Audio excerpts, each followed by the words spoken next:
Այն խնդիրը, որ մենք այսօր փորձում ենք քննարկել միասին, չափազանց կարևոր է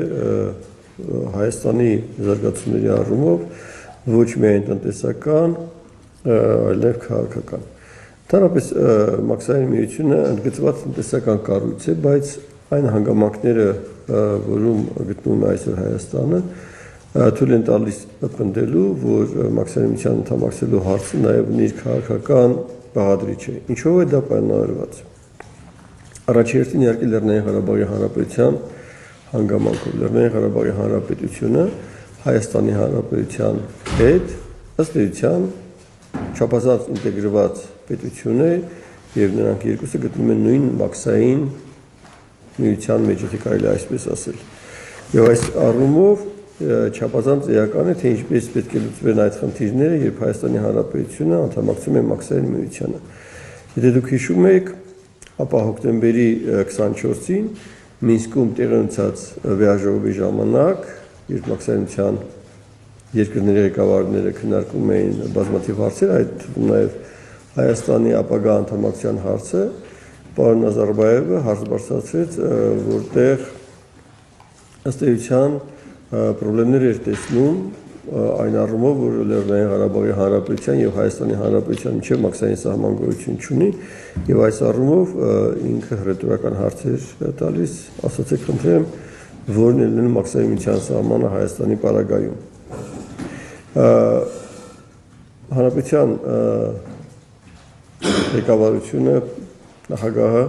մի քանի անգամ շատ հստակ ասեց, որ Հայաստանի Հանրապետության եւ Լեռնային Ղարաբաղի Հանրապետության միջև մաքսային սահման չկա եւ չի կարող լինել։ Եվ այս զարգացումները գնացին մինչև ըստ էության դեկտեմբերի 24-ը, երբ արդեն Մոսկվայում ըստ էության նույն կազմով մաքսային միության անդամ երկրների ղեկավարները հավաքվեցին եւ ընդունվեց Հայաստանի Հանրապետությանը մաքսային միությանը անդամակցելու քարտեզը։ Սակայն չափազանց կարևոր մի իրադարձություն տեղի ունեցավ դրանից ընդհանրապես մեկ օր առաջ, որը կարծում եմ դուրս մնաց լայն լուսաբանման դաշտից, ինչը կարծում արդարացված չի, որտեղ դրանով էապես ինքը իրենով էապես պայմանավորվեց այն հետագա զարգացումները, որոնք տեղի ունեցան դեկտեմբերի 24-ին եւ դրանից հետո։ Դեկտեմբերի 22-ին պարոն Պուտինը ստորագրեց օրենք երկու միջազգային համաձայնագրերի վավերացման մասին։ Առաջինը Ռուսաստանի Դաշնության եւ Աբխազիայի եւ երկրորդը Ռուսաստանի Դաշնության եւ Հարավային Օսիայի։ Եվ այս համաձայնագրերի ուժով ըստ էության վերացում էր մաքսային սահմանը Ռուսաստանի Դաշնության եւ Աբխազիայի մի կողմից եւ Ռուսաստանի Դաշնության եւ Հարավային Օսիայի միջև։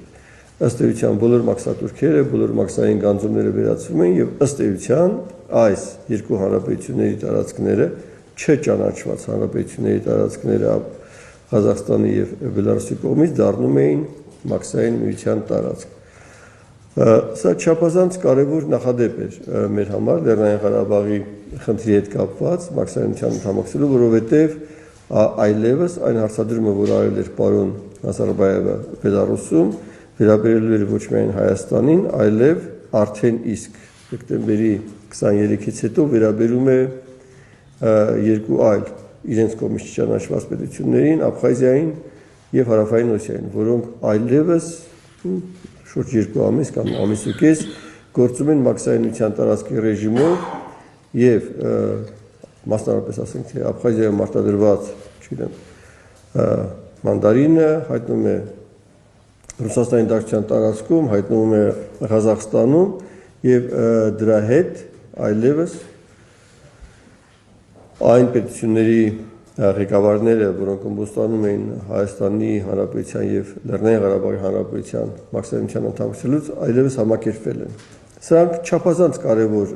փաստեր են, որոնք ըստ էության հեշտացնում են բոլոր այն խնդիրների լուծումները, որոնք կապված էին Լեռնային Ղարաբաղի դեռ վերջնականապես չճանաչված լինելու հանգամանքի հետ։ Հայաստանի Հանրապետությունը միանում է մաքսային միությանը, այլևս Լեռնային Ղարաբաղի Հանրապետության տարածքը ըստ էության դառնում է մաքսային միության տարածք, լինելով չճանաչված Ղազախստանի եւ Բելարուսի կողմից ճիշտ այնպես, ինչպես Աբխազիան եւ Հարավային Օսիան դարձել են մաքսային միության տարածքներ ճանաչված չլինելով Բելարուսի եւ Ղազախստանի կողմից։ Ինչ է սա տալու։ Սա ոչ միայն տալու է տնտեսական մեծ հնարավորություններ Լեռնային Ղարաբաղի զարգացման համար, քիչ առաջ ես խոսեցի աբխազական մանդարինի մասին, պատկերավոր ասած, Ղարաբաղում արտադրված թթեուղին կարող է հայտնվել ոչ միայն Ռուսաստանի շուկայում, այլև այն պետության շուկայում, որի ղեկավարը մասնավորապես հոկտեմբերի 24-ին հռետորական հարցադրում էր առնում, թե որն է, ասեք, խնդրում եմ, դառնալու մաքսային միության սահմանը Հայաստանի պարագայում։ Սա, ինչպես ասեցի, ոչ միայն տնտեսական էական նշանակություն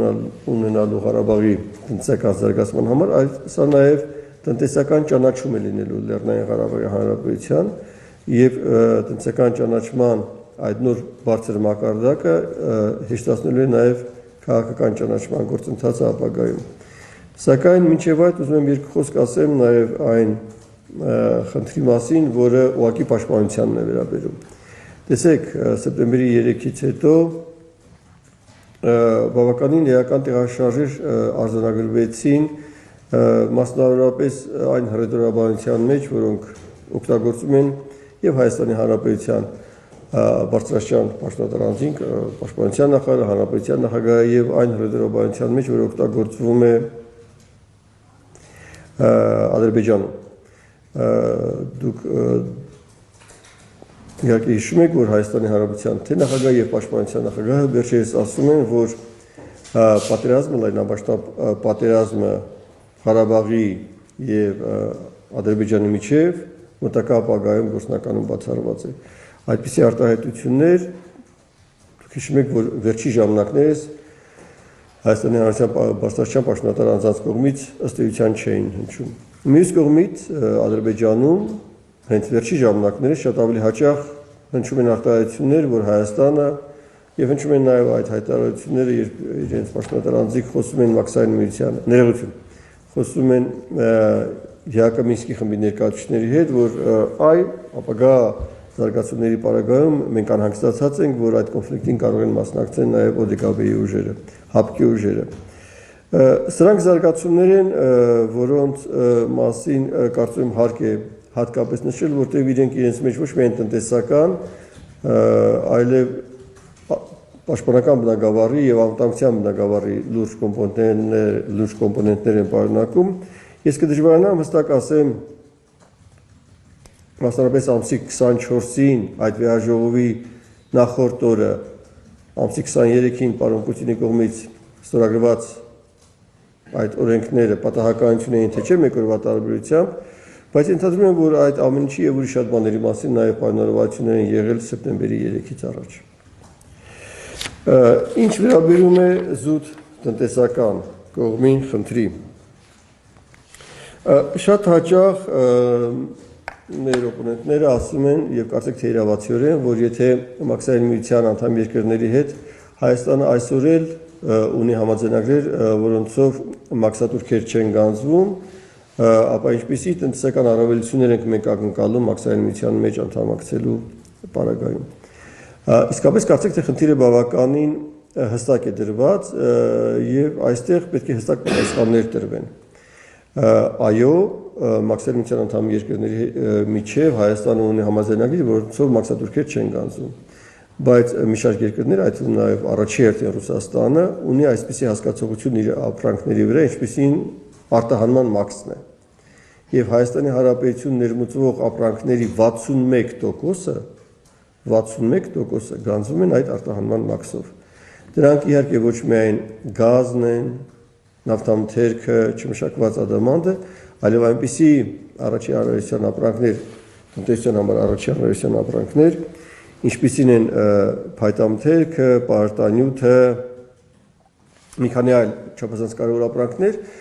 որոնց արտահանման մաքսատուրքը իհարկե կվերանա, երբ Հայաստանը դառնա մաքսային միության անդամ։ Որոշակի աշխատանքների շնորհիվ դրանցից առաջի 3-ի համար արդեն մենք ունենք արտահանման մաքսատուրքի զորական կարգավիճակ, որը մասնավորապես գազի բնագավառում իհապես ապահովեց բավականին դաժան ձմռան պայմաններում մեր ազգաբնակչության կողմից վճարվելիք գազի գումարների հետ կապված խնդիրները։ Ինչ վերաբերում է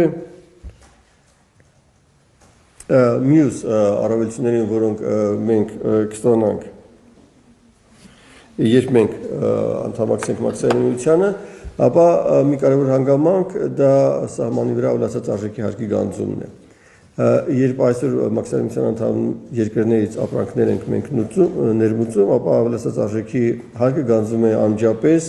հենց սահմանի վրա։ Երբ Հայաստանը դառնա մաքսային միության անդամ, ապա այդ ապրանքների համար մուծվելիք ավելացած արժեքի հարկը որոշակիորեն կհետաձգվի, որտեղ ըստ գործող կանոնների այդ ապրանքների ավելացած արժեքի հարկը մուծվելու է հաջորդ ամսվա 20-ին։ Այսինքն 20-ից 50 օրվա ընթացքում տնտեսվարողը ժամանակ ունենա իրականացնելու իր ավելացած արժեքի հարկի մուծումը ներմուծված ապրանքի համար, որը որոշակիորեն կթեթևացնի տնտեսվարողի կողմից իրականացվող ֆինանսական խնդիրները։